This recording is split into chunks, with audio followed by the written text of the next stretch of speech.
I have been asked to introduce the mystery man. We didn't introduce Simon T. Bailey, who has been serving as a wonderful MC for us this morning. And then Jeff Buchanan is going to be stepping in as MC this afternoon. But Simon T. Bailey is one of the top 10 speakers in America for corporations and associations. He travels, it's hard to know where in the world he is. He works a lot internationally as well. He started out as an executive and consulting with Disney and has a lot of experience in the hospitality sector, but he truly understands the power of connection. He's written several books, and Simon and I met on stage about 10 years ago, I think in Florida, and then this year we reconnected. I saw he was coming through Iowa, and I nabbed him for my TV show. So we filmed a Resiliency Matters TV show, and then we got talking about the work of the nonprofit that we do, and he has joined us as a board member. And so this is Simon T. Bailey. Thank you. And he said, just tell him I'm Molly's friend. He is that as well. Thank you.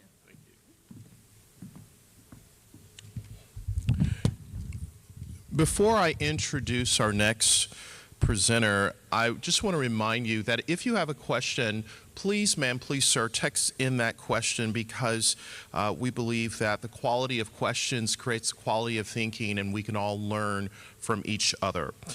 I have the honor of introducing Mr. Kirk Ferguson, who served 25 years in the Army, entering as an infantryman and going on to serve as a Green Beret as a Special Forces medic. After the events of 9/11, he served 4 combat rotations as a medic across Afghanistan and Iraq. He went on to serve 5 more combat rotations with the Delta Force unit as an assault team member operator, serving 9 combat tours in total. His military awards include Soldier's Medal, 2 Bronze Stars with V device, 2 Purple Hearts, Air Medal, and 2 Joint Service Combination Medals with a V device. And the personal factoid about him is that he is with the love of his life, his wife, Kim. Please welcome.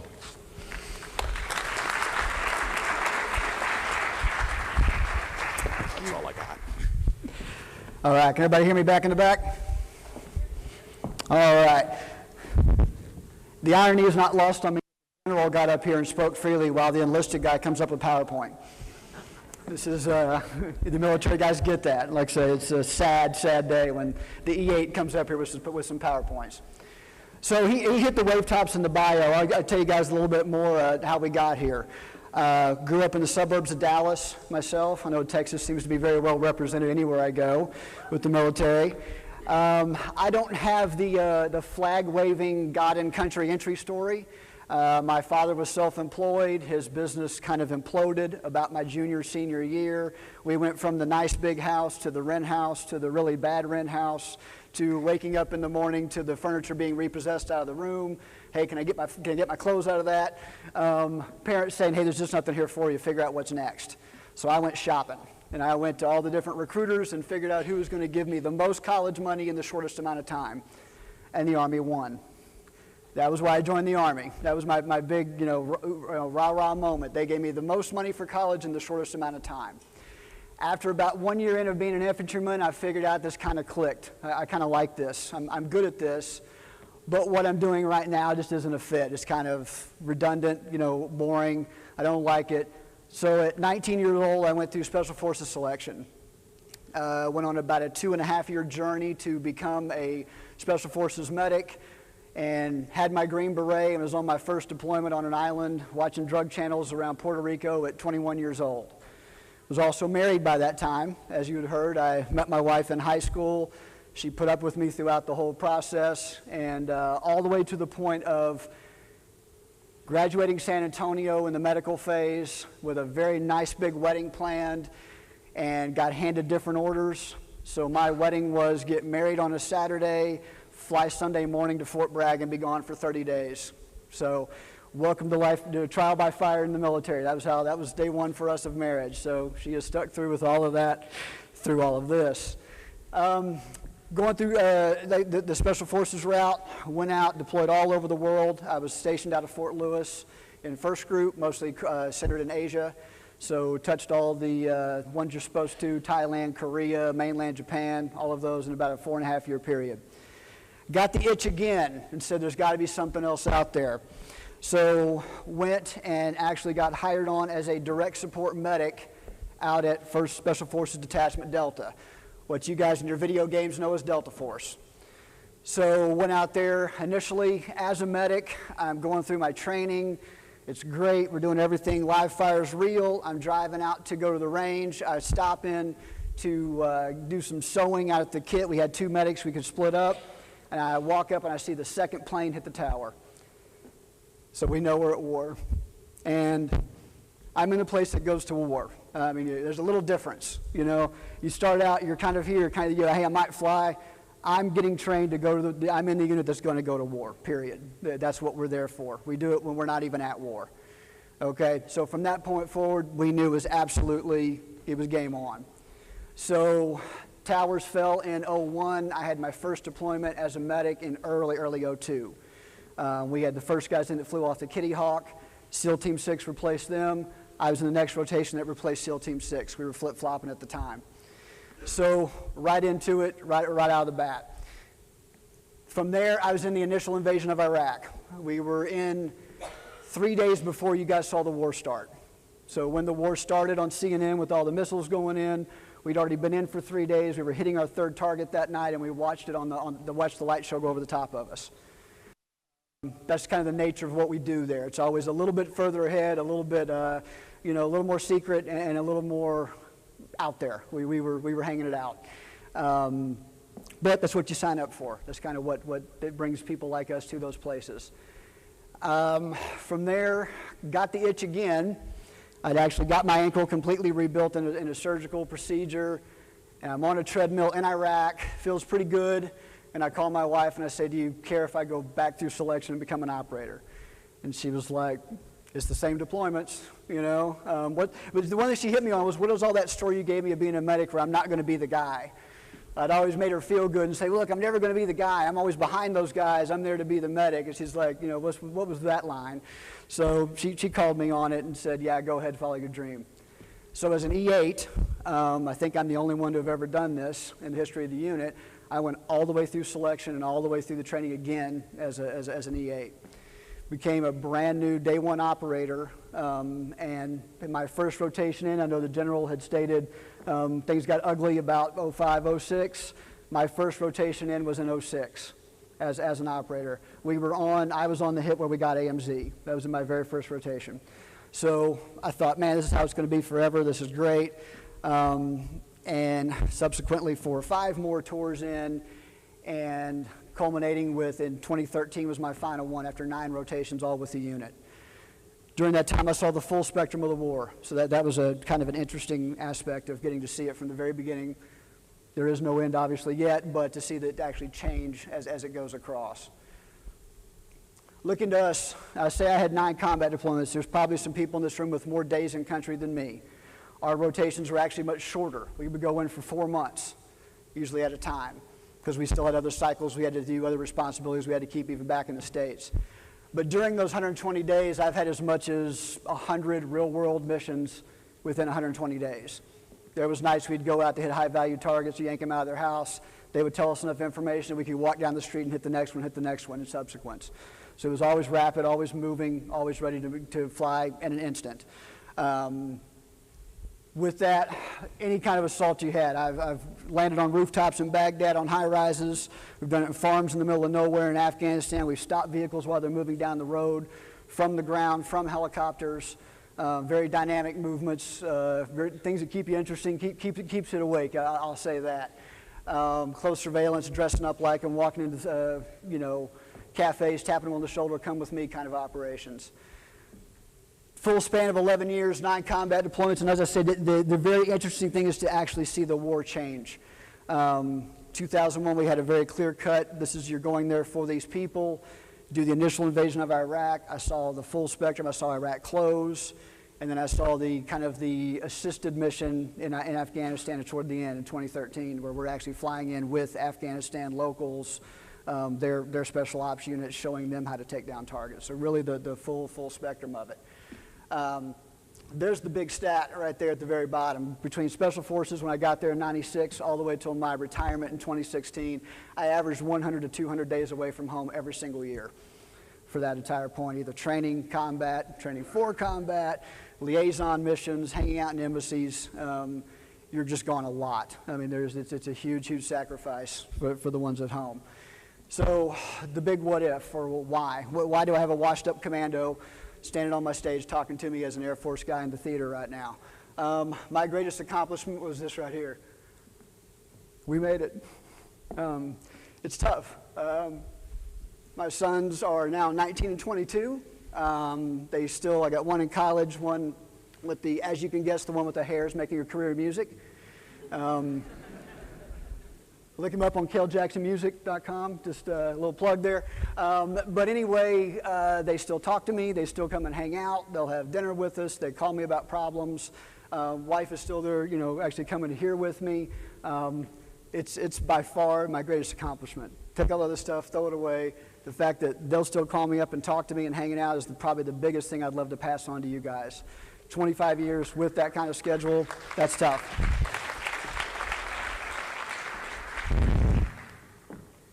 So, back to what we're here for, human resilience. We've heard enough about me. What do we have going on here? It's that capacity to prepare for, adapt, and grow through adversity. And as Molly has illustrated much better than I will, involves thought series that can be learned and developed. That was, Molly and I met less than a year ago at a different conference, completely different nature. She started talking about this, and I said, okay, like a lot of you, I've been through some resilient talks, sure, okay, neato. But the one thing that really resonated with me is we are going to prepare people. We're going to actually give them something that they can walk around with, something that they can have beforehand, not just the trauma police that come afterwards that want to come in and put an arm on you. Hey, I heard something bad happened. I like the idea of getting everyone in the room and everybody there ready so that they're ready to move on when these things happen. It's not a surprise. And that's the goal. You want to start out like Steve down there and end up like Captain America, ready to handle it. For me, I think the first time being an 18 Delta, SF medic, I had done live tissue training, I had done hospital rotations, I had done, all this wonderful training. I had done great stuff. But the first time I had to treat one of my own and lost one of my own hit me much differently. It's a very different dynamic. So in April 2nd, that was my first real emotional challenge, I would say. It was during that initial phase of Iraq. We had just rolled in, we had hit multiple targets. I watched Andy get shot. I had to move to his position. I kept him alive for 2.5 hours, but the helicopter got there 4.5 hours later. So very tough time. I'm left with, did I fail? What did I do? What did I do wrong? I mean, you start questioning every single step you took. And you got a whole troop of people looking at you. What's next? What do we do? How do we move on? For me personally, that was a bonus. I couldn't stop. We were out in the middle of the desert. There was no time to go sit on the beach and contemplate this and get drowned in my thoughts and, let me think what I could have done. I had those talks, but they were internal. They had to keep moving. The positive for me was back to kind of what Molly said. It forced me to contribute. I wasn't allowed to just sit and stew. I really had to get back out there. Yes, Andy, we'd lost him. We put him on the helicopter, but we were still out there. I had a whole group of guys that if the next guy got hurt, he's coming to look to me. So I couldn't wallow. And that's where that sense of need, that sense of purpose really helps. Maybe I'm not dealing with everything right away like I should, but the fact that I'm still in the fight and I'm still moving, we learned a lot about that. I know we've referenced already more with the Israeli troops. We learned that. They learned that long before we did. When these people are shocked, don't take them away and pat them on the back. Keep them close. Keep them. Don't take away their sense of camaraderie. Looking back, that was probably the number one thing that really helped me through that, was just staying in the fight, staying with the guys, having people rely on me and know that I didn't get to stop and wallow. And here's the big one, I think. I try not to. I had a talk last week with a bunch of people that work in a hospital, non-military, and they were kind of looking like, well, hey, Kirk, that's a traumatic story. I understand it, but that's not. I'm an epidemiologist. One of my worst things is not getting my reports done on time. I don't have that level. How do I relate to that? Well, everybody's got their own thing, and everything, whatever bothers you is just as real to you as that was to that day to me. I have a hard time convincing some of my guys who've been through a lot like me to understand that just because you think their trauma level, they haven't seen what you've seen, it doesn't negate what they're going through. And when you start going through things that are very real to you, this is what happens to me, or this is what helps me. Remember why you started. What was your passion? I can say and joke that, of course, I did come in the Army originally to get my college money and get out, but something clicked. Something along the way said, hey, I like this. I like what I'm doing, that made me want to keep going and keep going. That was that drive. That was that passion. That if I started, 20 years in, here I am a member of the most elite unit in the world, and I'm having to go and do some silly trip to go sit in an embassy and hold somebody's hand and be a placeholder so that they can say one of these guys, and I start going down that road. Or why am I in 2013 going on a target, endangering my life with Afghan, no. You're here because of that drive. When you went through selection, at 2 different selections, you weren't saying, man, I don't want to do that. No, you were saying, I would break my foot like I did in the first selection and keep going. I would literally cripple myself. I will do whatever it takes because I want to be a part of this. And everyone has that at some level. There's a group you want to be a part of. There's a thing you wake up every morning that, if nothing else, hey, as we heard the example before, my kids. I'm going to get that positive outlook because I owe it to my kids to not drag them down with me. That's my passion, that's my drive. Everybody has something that they can look to. It's easy to forget when we get bogged down. It's very easy. I think, I like talking to the military. You guys can get caught up in the rules and the regulations, and I've got to watch the PowerPoint on this, and do they care more about, the sexual harassment slide than they do me doing my real job? It's very easy to get caught in those tumbles, and just, flip through the slides, be a good person, and remember why you actually started doing this. Remember your passion and your drive. And that passion can come from anywhere. I've got the airman going through the mud. I got the guy with the motorcycle. That's my passion. I'm happier on 2 wheels than I am walking around on my own 2 feet. Whatever you find your place. And we got right there the first woman to climb Mount Everest. You're not going to do that without drive. There was many, many moments. If you don't think that she had moments of doubt when she was hurting and frozen and what the hell am I doing here, but the ability to push through that, to remember why you started, is what brings those people over. And Molly's already hit a lot of these. We have such a negative bias. It's literally how we do. We'll talk first about everything we did wrong and then, forget about all the, whatever you did right. The fact is, you're sitting in this room with a uniform on, you've already passed a lot of things that the other people, if I walk past that gate, can't or wouldn't do. It's that simple. First you volunteered, and you volunteered during war, something I didn't do.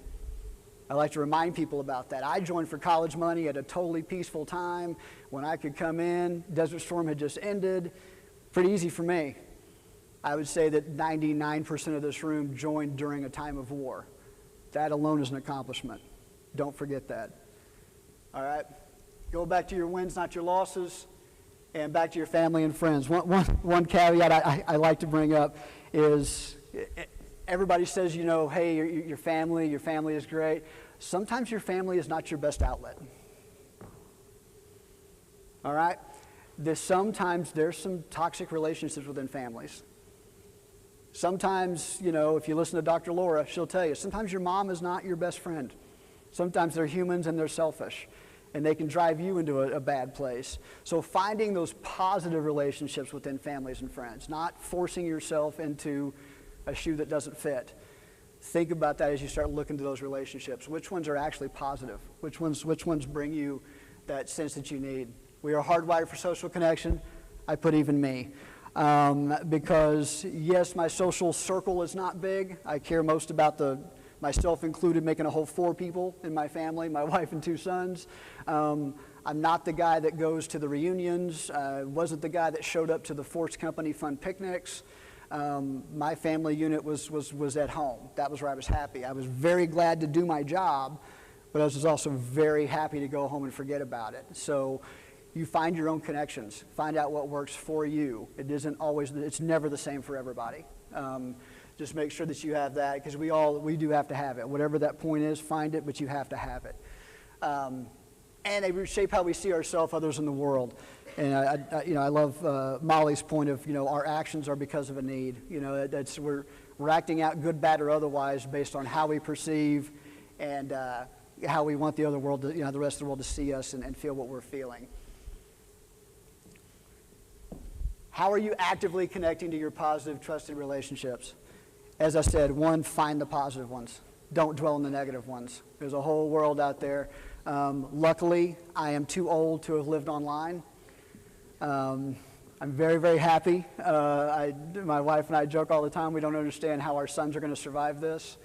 I don't know the likes, and you can't say the word dating, apparently. I don't know. That's a thing that doesn't happen anymore. There's the hanging out, talking, I don't know. I have no clue how it works. But you can see instantly, even from my outside view, how negative it is.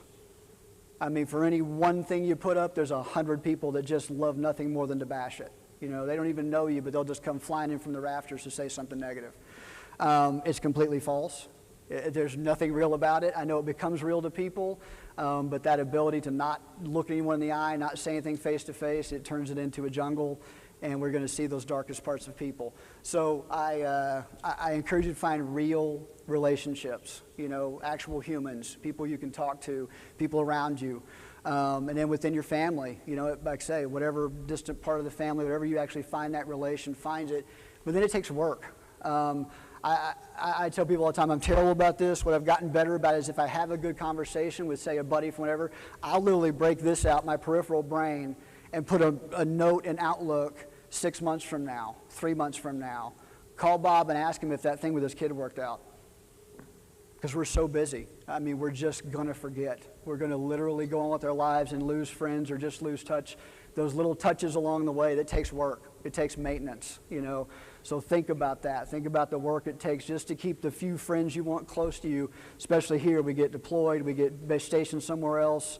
It's very, very hard. So do the work. It's well worth it.